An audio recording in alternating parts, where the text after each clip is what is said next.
자, 오늘 말씀은 지난주에 이어서 성전 권력에 도전했던 예수님의 마음이 어떤가, 성전에 올라가셔서 환전상들과 성전을 장사하는 집으로 만들었던 그 상을 뒤엎었던 그 예수님의 마음이 어떠했는가 하는 것을 묵상하고자 합니다.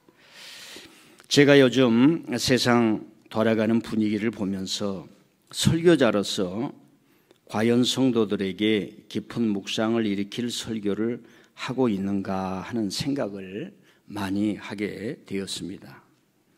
설교가 하나님의 말씀을 깊이 묵상하도록 초대하는 역할을 해야 되는데 제 설교가 그렇게 되는가? 거의 15년 전에 한국에 참 공부를 한 대구에 있는 어느 목사님이 설교에 대한 책을 3권을 썼습니다. 그 중에 한 권이 설교인가 선동인가. 그만큼 설교자는 설교가 어떠해야 되는가를 깊이 알아야 된다 하는 마음으로 그 책을 써서 대부분의 성도들이 알고 있는 한국교회 목사님들의 설교를 분석한 책이 15년 전에 이미 나왔습니다. 그리고 제가 이런 요즘의 묵상을 결과로 설교가 우리 성도들에게 인격적 성숙을 통해 예수님의 정신과 행동을 실천하도록 안내하는가. 우리가 많이 모일 수도 있고 적게 모일 수도 있는데 그 궁극적 목적은 예수님의 신앙 정신과 예수님이 하신 말씀을 우리 몸과 마음과 인생에 체득하여 실현하는가. 이게 경건생활입니다. 예수님의 말씀을 핵심으로 요약을 해보면 하나님을 사랑하고 이웃을 사랑하는 거예요. 그래서 그것을 교회를 통해서 이루어지는데 이웃을 사랑하기 위해서는 그 사람을 이해하고 그 사람이 살아가는 사회와 문명을 이해를 해야만 가능한 넓은 차원도 있습니다. 깊은 묵상을 일으킬 수 있는 설교라 하면 제 생각으로는 첫 번째가 성경 해석을 깊게 할 수 있는 신학적 지식과 함께 현실을 꿰뚫어 볼 수 있는 실천적 해안이 필요한 겁니다. 성경은 2000년 전 우리가 살아보지 못했던 정말로 오래된 그런 시대의 이야기입니다. 그 의미는 오늘 우리가 살아가는 시대에 어떤 의미인가를 알려고 하면 이 세상이 어떻게 구성이 되어 있고 여러분들 속에 왜 그런 인생관을 살고 있지? 왜 그런 생각을 가지고 있지? 이런 것들이 사회에서 왔다는 걸 알고 분석을 해낼 수 있어야 합니다. 두 번째로는 묵상하는 설교가 되기 위해서는 설교가 어떤 목표를 이루기 위한 목표 지향적이 아니라 하나님 안에서 자기 자신이 되게 하는, 여러분 자신이 되게 하는 존재론적 차원으로 성도들을 안내할 수 있어야 합니다. 그래서 저는 강단에 올해의 목표 이런 것도 좋습니다. 괜찮아요. 이런 주의로 안 가기 위해서 그런 플랜카드를 안 걸어 놓습니다. 그런 의미에서 여러분들의 눈은 더 뜨여야 하고 마음은 더 넓혀져야 하며 중심을 볼 수 있는 영적 힘이 있어야 될 줄 믿습니다. 하나님의 말씀 위에서 예수님을 믿는 신앙은 고독할 정도로 개별적이고 독립적입니다. 교회는 이런 신앙을 지닌 성도들이 모여서 주님의 말씀을 실천하는 공동체입니다. 그래서 교회는 많은 성도들이 모여서 목표를 이루거나 힘을 발휘하는 단체가 되면 공동체가 아니라 집단으로 전락하는 우를 범할 수 있습니다. 그래서 신앙 공동체는 누구를 막론하고 포용하고 수용하고 예수님처럼 용납하고 하나님의 천국 초대에 응할 수 있는 존재요. 그 기회가 당신에게도 있습니다. 이게 신앙 공동체가 하는 본질입니다. 그런 의미에서 지금 목에 있는 자에게도 그대의 행위가 잘했다는 게 아니라 하나님은 하나님의 부름에 자신을 꺾고 돌이켜서 회개하고 천국의 복음을 받을 수 있는 존재이며 기회가 주어졌습니다. 라고 하는 게 신앙 공동체예요.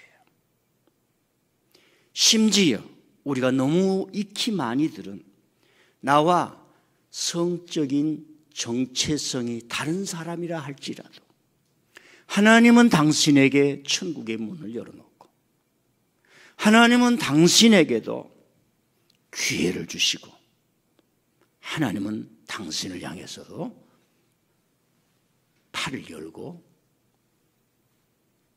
용납하기를 기대하십니다. 라는 게 교회라는 신앙 공동체가 가져야 될 본분의 모습이라는 것입니다. 그리고 묵상하는 설교가 되기 위해서는 성도들이 하나님의 말씀을 묵상하고 실천하는 그 과정을 체득하도록 훈련 코스를 마련해서 지속적으로 경건 생활하는 교육과 훈련에 여러분들이 참여를 해야만 그것이 묵상이 되는 겁니다. 우리 뇌로 기억하거나 우리의 뇌로 생각하는 것은 묵상이 될 수가 없습니다. 그게 몸에 체득이 되어야 합니다. 자, 제가 책 2권을 한번 소개를 해드리겠습니다. 사진을 한번 올려주시겠습니까? 생각하지 않는 사람들이라는 책이고요. 손 안에 갇힌 사람들이라는 책인데 한 사람이 썼습니다. 니콜러스 카라는 사람이 썼습니다. 이 기술로 인해서 사람의 생각과 사회가 변해가는 것은 어쩔 수가 없어요. 미국이 먼저 실현했기 때문에 이러한 책들도 미국에서 먼저 나오게 됩니다. 내려주세요. 저 사람이 무슨 얘기를 했느냐? 디지털이 우리를 멍청하게 만든다. 기술의 사용을 제한하기에는 이미 늦었다. 라고 한탄했습니다. 그리고 챗봇에서 답을 찾기 전에 스스로에게 생각하거나 질문을 해야 한다. 라고 저 책에서 얘기를 하는 것입니다. 지금 드러나고 있는 이 기술주의로 인해서 인간이 어떻게 해야 될 것인가 안내를 하는 것이고 이 생각의 좁음뿐만이 아니라 문제는 우리 사람들이 일하고 노동할 자리를 잃어가고 있는 게 곧 닥치고 지금 닥치고 은퇴를 하면 일할 자리도 없고 자식의 어머니 아버지 저희 집에 오세요 하는 시대도 끝나버리는 그런 시대에 우리는 살고 있습니다. 이런 주장을 바탕으로 우리가 묵상해 볼 것은 그러면 나의 신앙은 한국 교회 분위기는 과연 예수님의 말씀을 사유를 해보고 묵상을 해보고 참된 성도가 되고자 하는 깊은 물음의 신앙인가 이런 생각을 해보지 않을 수가 없습니다. 지난주에 저는 예수님의 성령 권력에 도전했던 이야기를 했습니다. 그러면 그 예수님의 마음은 어떤 마음이었을까요? 저 여러분을 봅니다. 늘상 보는 분이 있고 오늘 보는 분이 있습니다. 저 사람은 어떤 마음으로 오늘 교회에 오셨을까? 이런 분들이 있습니다. 이미 익숙한 분들은 제가 오랫동안에 생각해 왔고 오늘 우리 청년 중에 기부스하고는 기영준이가 있네요. 지금도 스마트폰을 보고 있지만 몸은 예배당 안에 있습니다. 예. 어떤 마음으로 예배당에 왔을까? 나는 지금 어떤 마음으로 강단에 서서 설교를 하고 있어요. 그 사람의 마음을 이해하는 것, 예수님의 마음을 이해하는 것, 우리에게 필요한 것 아닙니까? 우리는 예수님을 한 번도 그 심령을 이해해보지 못한 채 예수님을 미라클맨, 기적을 행하시는 분, 오늘 주님을 부르면 기적을 행하신다. 이게 과연 오늘 우리에게 통해야 되는 말인가? 자, 예수님이 그때 당시 2000년 전에 성전에 가서 환전상을 뒤엎어리고 채찍으로 짐승들을 쫓아내고 그랬습니다. 제가 질문을 해봅니다. 주위에 있었던 사람들이 이해했을까요? 이 말씀 가만히 보면 제자들이 안 나옵니다. 제자들, 상인들, 순례차 왔던 사람들, 제사장들, 성전 관리자들이 이해할 수 있었겠습니까? 다시 2000년 전으로 돌아가서 여러분이 그 자리에 있었다 합시다. 여러분이 예수님 뒤를 따라갔다고 합시다. 예수님 주위에 있었다고 합시다. 예수님의 행동을 이해할 수 있겠습니까?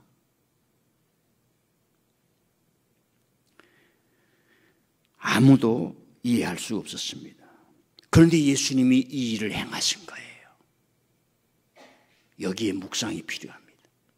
자, 16절, 17절을 성경에 올려주시길 바랍니다. 성경을 시작. 비둘기 파는 사람들에게 이르시되 이것을 여기서 가져가라.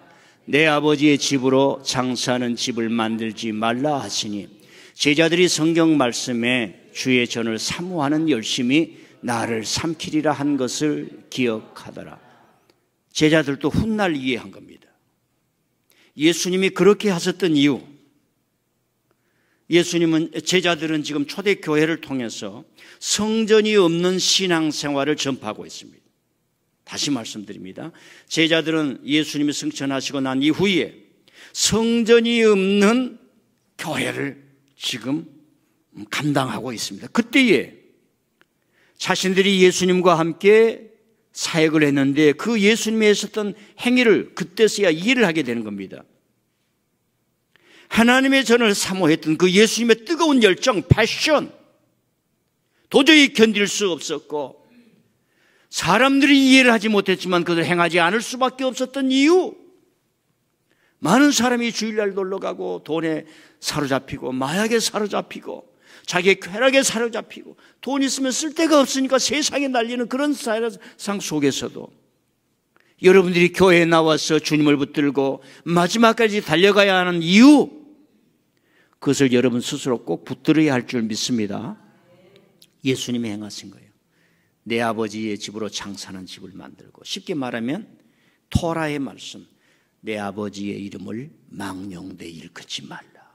하나님을 오용하는 자들을 보고 견딜 수 없는 예수님의 심정이었다는 겁니다. 그런데 저 행위를 하면 아무도 이해해 주지 못했을 뿐만이 아니라 예수님은 죽을 수밖에 없었던 거예요. 그걸 우선 마가복음 11장 18절을 한번 올려주시길 바랍니다. 예, 시작. 대제사장들과 서기관들이 듣고 예수님을 어떻게 죽일까 하고 꾀하니 이는 무리가 다 그의 교훈을 놀랍게 여김으로 그를 두려워하밀러라. 어떻게 죽일까 하고, 얘기를 보세요. 요한복음은 예수님이 성전에 올라가셔서 이 행위를 한 것을 맨 앞에다 놓았어요. 마태, 마가, 누가는 예수님이 성전에 올라가셔서 이 행위를 한 것을 맨 뒤에다 놨어요. 이런 차이가 있습니다. 그래서 성경을 볼 때, 성경이 이렇게 다양하게 차이가 있구나, 이걸 이해를 해야 돼요. 자, 그래서 마태, 누가, 마가복음에는 예수님께서 이 성전을 철폐하러 이틀 만에 돌아가십니다. 돌아가신 게 아니라 죽는 거예요. 잡혀서.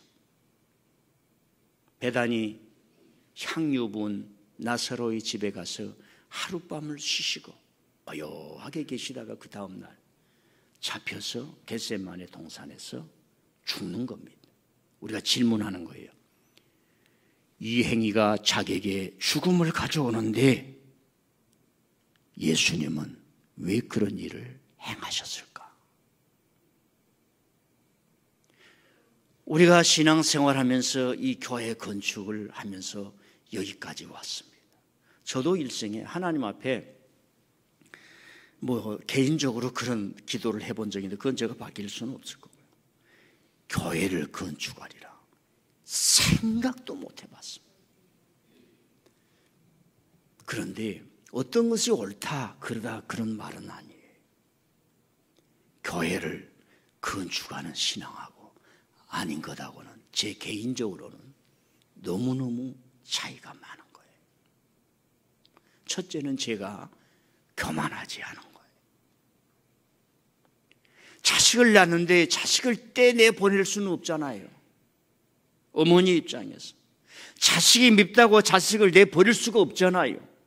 그런 심정이었습니다. 이런 심정은 교회 건축에 동참한 우리 성도들은 동일하게 가질 수밖에 없었을 것입니다. 다시 묻습니다. 여러분들 편히 살고 싶었는데 왜 이 교회 건축에 참여했습니까? 빌딩 지려고요? 그렇지 않잖아요. 예수님은 이 일을 하면 죽을 수밖에 없었는데 왜 그 일을 하셨을까? 그 마음이 무엇이었을까? 그 심정이 어떤 심정이었을까? 우리는 성경에 질문하면서 하나님의 은혜에 나아가고자 하는 거예요. 그럼 여기서 잠깐 쉬면서 그러면 성전을 정화하고 깨끗하게 했던 건 예수님이 첫 번째였던가? 그렇지 않습니다. 이제 그 얘기를 해야만 저와 여러분의 설교의 지식, 성경의 지식이 넓어지는 거예요. 예수님이 성전 정화를 했으니까 우리도 깨끗해야 됩니다. 부패한 것을 막아야 됩니다.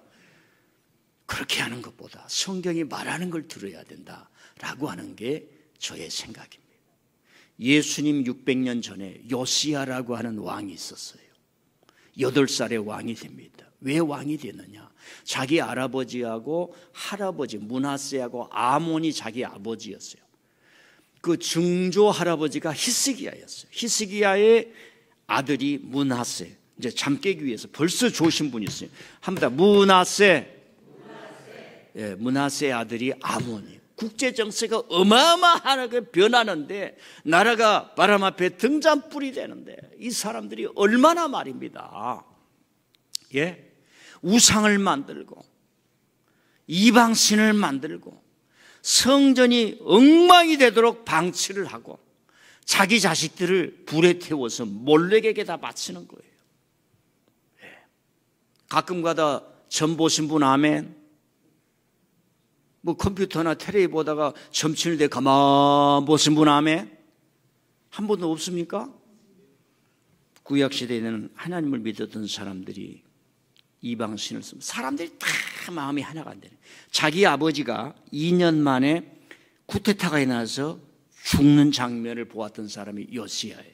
8살의 왕이는 18년 동안 아무것도 못합니다. 어리니까 18년이 지나고 나서 세상이 격변하는데 그래서 20살 중반 때 성전을 다시 리모델링 해야겠다. 성전을 정화하게 깨끗하게 다 모여라 그래요. 그리고 성전세를 다 내라 개혁을 합니다. 저때 요시야 개혁이 일어나는 거예요. 그러니까 솔로몬 다윗 이후에 400년에서 500년 이후입니다. 예수님 오시기 600년 전이에요. 그래가지고 hil기야라고 하는 대제사장이 있었어요. 정말로 이 왕을 보호했어요. 이 대제사장이 성전을 깨끗하게 하고 정화하고 우상신들을 다 버리게 하고 말입니다. 다 버리게 하고 그러다가 세상에 율법책이 어디 쓰레기더미에서 나오는 우리식으로 말하면 거기 이제 흙더미니까 흙더미에서 나오고 율법 이 두루마리로 된 게 누가 거기다 처박아 놨는지 모르겠어요. 제사장도 안 봅니다. 성경 관리자도 무시했어요. 그만큼 했어요. 성경을 고이 집에 놓으시고 읽지 않으신 분 아멘. 그래가지고 충격을 받아. 하나님의 말씀이 이렇게 하라고 그랬구나. 하나님의 말씀이 이렇게 하라고 그랬구나. 하나님의 말씀이 이렇게 하라고 그랬구나 하면서 우상을 제거하면서 종교개혁을 일으킵니다.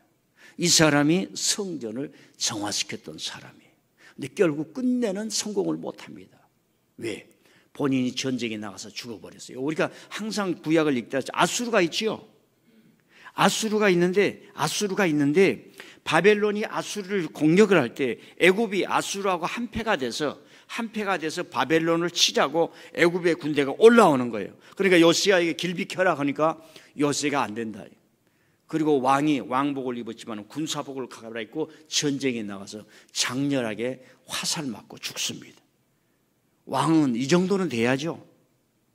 벙커 뒤에 숨는 게 아니라 왕이라면 이 정도 되죠. 결국은 그때 당시에 많은 사람들이 심령이 찢어진 거예요. 우상을 섬겨. 이 중심이 안 생겨요. 중심이 안 생겨요. 제가 말합니다. 가정에도 중심이 있어야 할 줄 믿습니다. 다시 말씀드립니다. 가정에도 중심이 있어야 할 줄 믿습니다. 교회에도 중심이 있어야 할 줄 믿습니다. 힘이 아니라, 군대의 힘이 아니라 인격의 힘, 사랑의 힘, 존경의 힘이, 이 중심이 있어야 할 줄 믿습니다. 국가도 중심이 있어야 할 줄 믿습니다. 저때 중심이 없었어요. 저 사람이 실제적으로는 마지막 왕이에요. 20년 만에 그 다음에 왕이 됐다 말았다 그래가지고 20년 지나서 나라가 없어져 버립니다. 성전도 없어져 버립니다. 요시야가 한번 계획을 했었고요.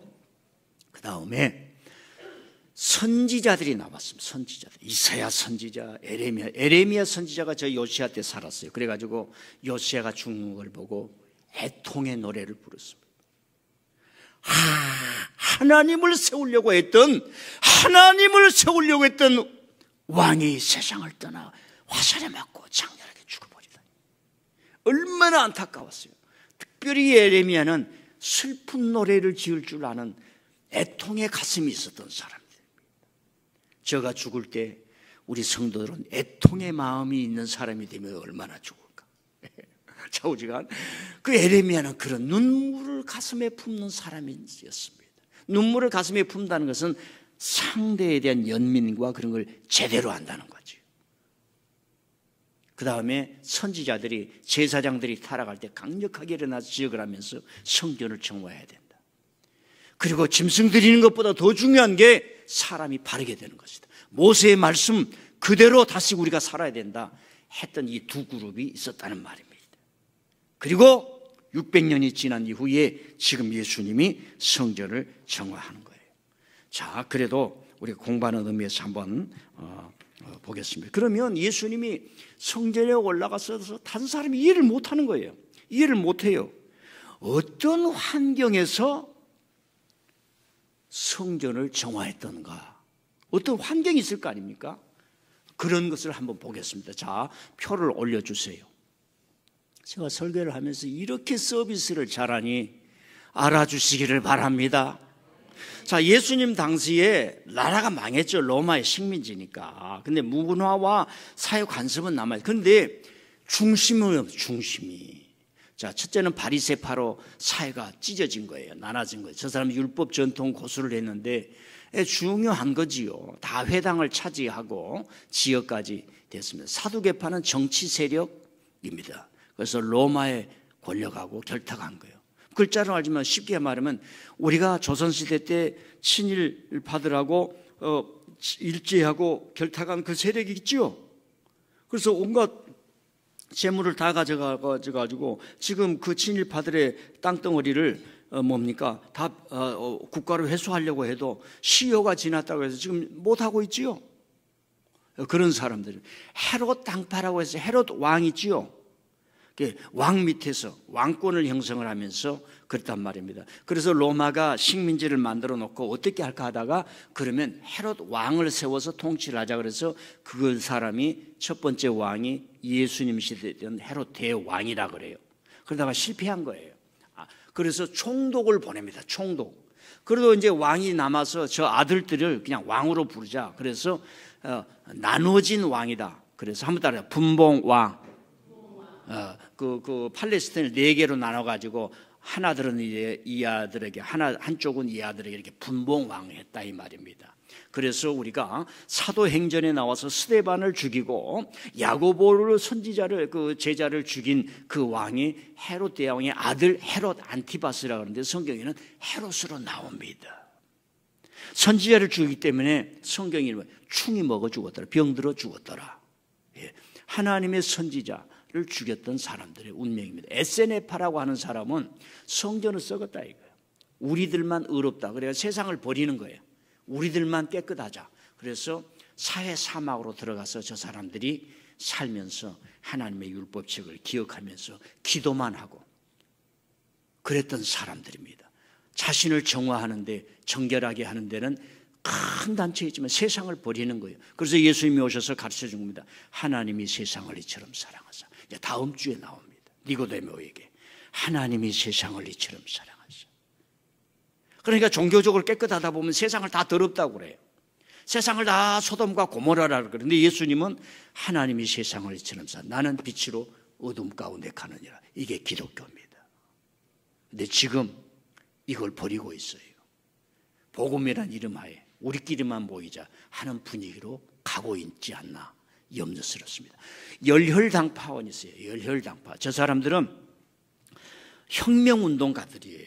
민족 독립을 위해서. 우리나라에 뭐 독립운동가들하고 비견할 수 있지만 그런 의미는 아니에요. 그래서 단체를 만들어가지고 항상 칼을 가지고 다녀요. 사막에서. 그래서 로마 군인들을 외진 곳에서 만나면 죽이기도 하고. 그래서 저 사람들이 너무너무 셌어요. 그래서 로마 입장에서는 이 사람들 어찌해 볼 수가 없어요. 그래서 저 사람들이 63년에 또 혁명을 일으킵니다. 반란을 일으키는 거예요. 그리고 70년도에 티투스라고 하는 사람이 로마 10군단, 유명합니다. 로마의 9군단하고 로마의 10군단, 다마스커스에서 주둔하고 있었는데 그 사람들이 와가지고 싹 밀어버린 거. 그것이 예루살렘 성전이 무너진 70년대. 예, 제가 좀 여러 가지 했는데 그걸 따라오고 계시죠? 예, 그 재밌지요? 예, 이런 걸 알아야 성경이 밝혀진 거예요. 그러면 이제 그때 당시 저렇게 나라가 찢어지고 칼팡 있고 중심이 없고 그래서 예수님이 그 시대를 볼 때에 목자 없는 어린 양 같다. 오늘 집에 갔는데 자식이 10명이야. 그런데 아버지 어머니가 없어. 그런 모습이야. 그런 모습을 보면 저와 여러분이 뭐예요? 에라 모르게 캐세라 세라. 내 마음대로 살자 하는 거예요. 그런데 어떤 사람은 어떻습니까? 아버지가 어머니가 없는데 형제들만 있는데 그래도 형아 영아 우리가 살자, 형아 영아 우리가 살자, 형아 영아 누나 누나 우리가 살자 해서 살았던 사람이 저와 여러분들인 줄 믿습니다. 우리는요 전쟁을 겪고도 일어났었고요, 우리 민족은요 일제의 식민지 치하에서도 일어났습니다. 저와 여러분은 독재를 이기고도 일어났습니다. 이 역사의 줄기가 있는 거예요. 이 민족을 하나님이 유심히 보는 거예요. 그럼에도 이렇게 일어섰지만 우리 주위에 사꾸라들이 얼마나 많이 있는 거예요. 그걸 헤치면서 가야 되는 거예요. 네. 저런 속에서 예수님이 나타나신 거예요. 도저히 한 송이 꽃을 피울 수도 없고 심을 수도 없고 이 세상이 찢어지고 나눠지고 엉망진창이 되는데도 저렇게 되는 거예요. 여러분 마귀가 들어와가지고요, 사탄이 들어와가지고 이단이 들어와가지고 우리 교회를 엉망진창하더라도 여러분들은 마지막까지 알곡이 되고 진짜 믿음이 되어서 하나님의 말씀을 실천하는 그런 믿음의 공동체가 되기를 바랍니다. 자, 이제 말씀을 시간이 가니까 요약을 해서 끝내야 됩니다. 저럴 때 예수님께서 이제 내려주세요. 저를 보세요. 성전에 올라갔었던 예수님의 그 마음이 어떤 마음이냐 이 말입니다. 저럴 때 민들레 교회 가니까 말이요, 목사님도 그러고 장모님도 그러고 성도들도 그러고 나 안 갈래. 그럴 때 이런 마음 어떡하겠습니까? 그건 여러분의 마음이 하나님이 주신 마음이 뭔가, 이게 믿음입니다. 하나님이 민들레 교회 가니까 뭐 이렇고 그래. 하나님이 주신 마음, 저런 세상 속에 하나님이 예수님에게 주신 마음이 뭐예요? 내 아버지의 집으로 장사하는 집을 만들지 말 것입니다. 나는 아버지의 이름이 망령되이 일컬어짐을 용납할 수 없다. 이게 예수님의 마음이었어요. 두 가지로 요약합니다. 의분과 고독입니다.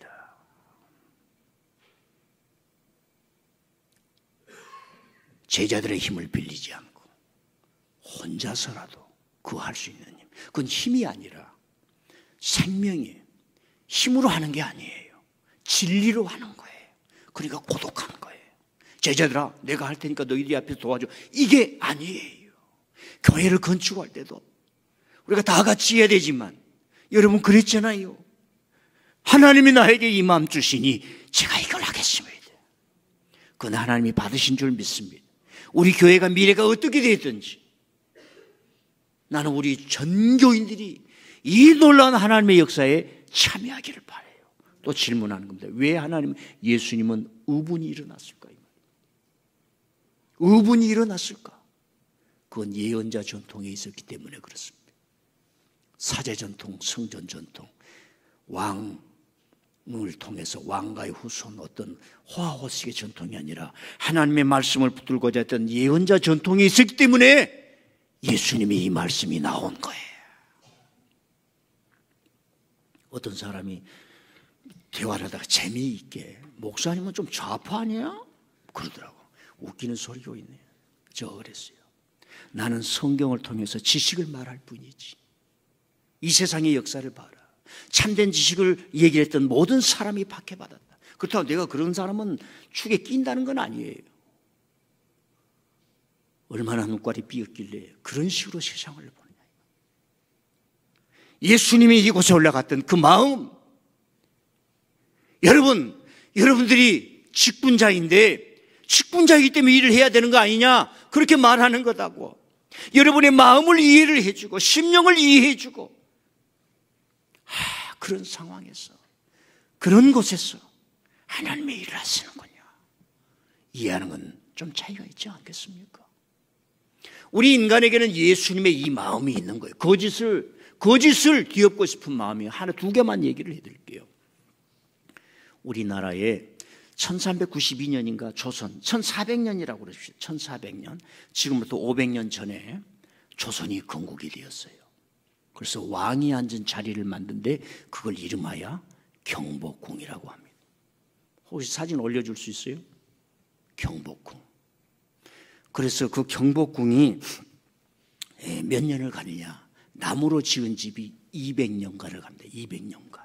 나무로 지은 집이 200년간을 가는 거예요.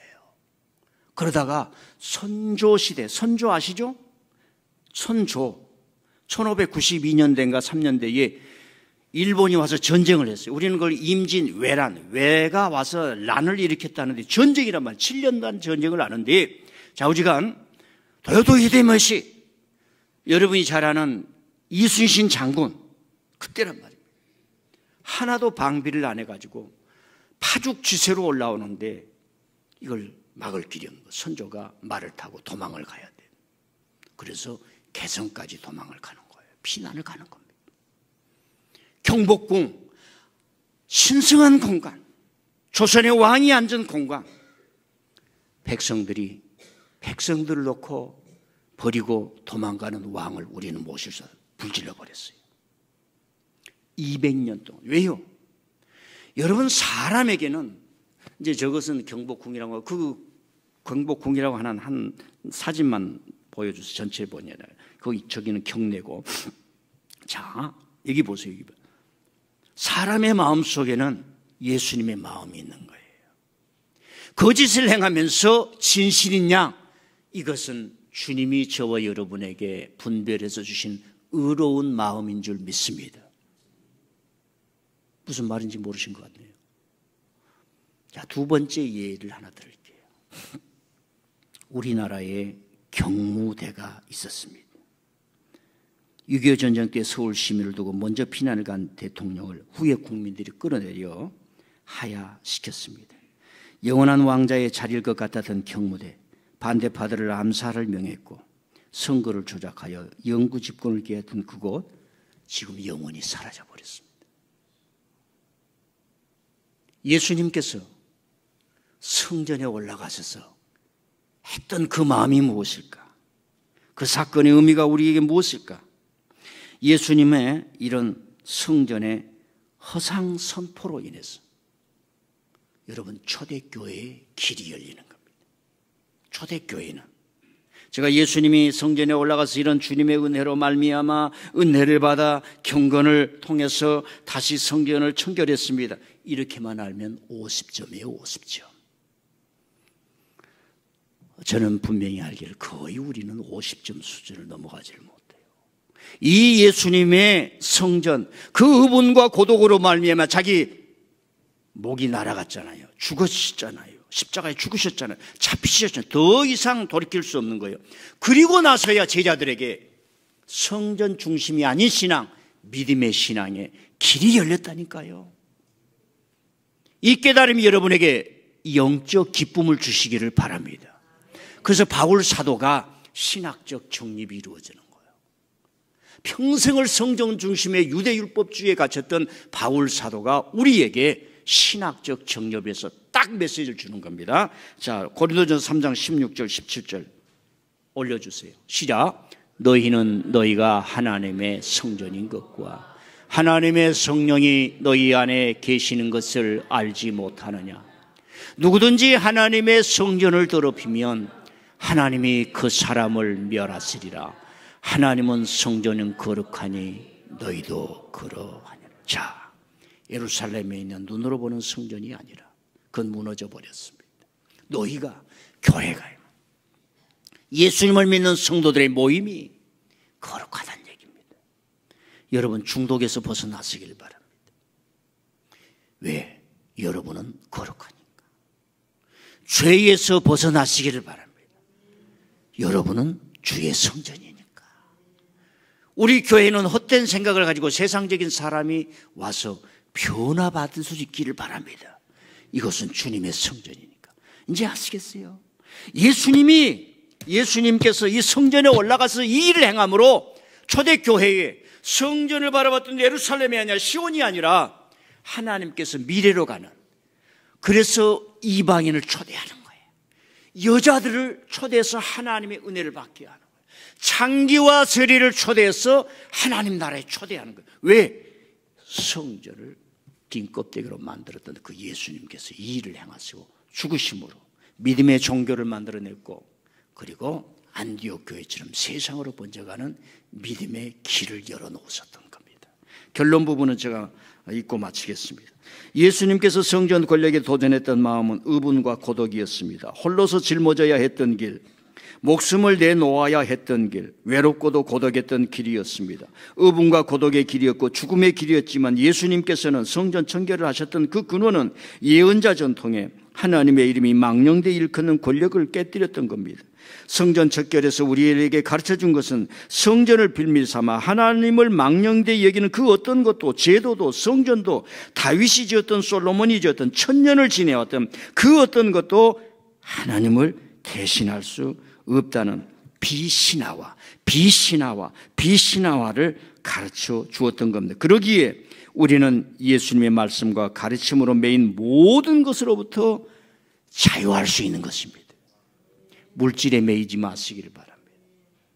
물질을 하나님께 다 내려놓으시고, 여러분 자신을 주장하지 마시기를 바랍니다. 하나님 앞에 다 내려놓으시고, 여러분 용산도 청와대도 백악관도 우리 앞에 절대화될 수가 없습니다. 여러분 자신을 그렇게 하나님께서 예수 그리스도 안에서 자유한 자로, 주체자로, 하나님의 자녀로, 교회로 만들어 주신 줄 믿습니다.